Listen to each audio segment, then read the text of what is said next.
கர்த்தருக்கு ஸ்தோத்திரம் உண்டாவதாக. Praise God. இந்த அற்புதமான காலை வேளையிலே உங்களை பார்ப்பதில் நான் மிகவும் மகிழ்ச்சி அடைகிறேன்.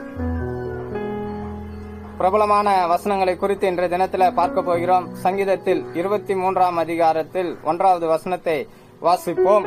கர்த்தர் என் மெய்ப்பராய் இருக்கிறேன், நான் தாழ்ச்சி அடையேன். அப்ப பாருங்க, கர்த்தர் நம்மளுடைய மெய்ப்பராய் இருக்கிறார் என்பதை தாவீது எழுதுகிறார். நான் தாழ்ச்சி அடையேன் என்பதை நாம் வாசித்தோம். அப்ப நாம் வாசிக்கும் பொழுது எனக்கு தாழ்ச்சினா என்னன்னு தெரியல. சில பேருக்கு தாழ்ச்சினா எல்லாம் ஒரு ஆங்கிள் பேசுறாங்க. என்ன பேசுறாங்க அப்படின்னா, தாழ்ச்சினா பரலோகம் போறதுன்னு பேசுறாங்க.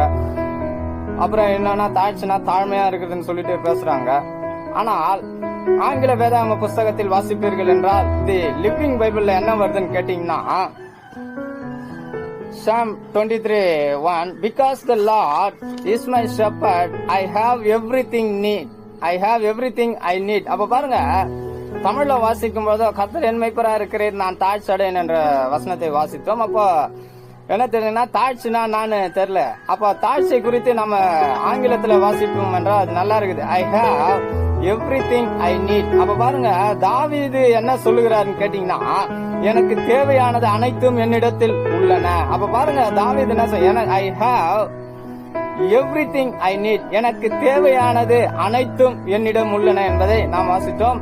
அப்ப பாருங்க, I have எல்லாருக்கும் தெரியும், உங்களுக்கு தெரியும், எனக்கு தெரியும். அதான் I have everything I need.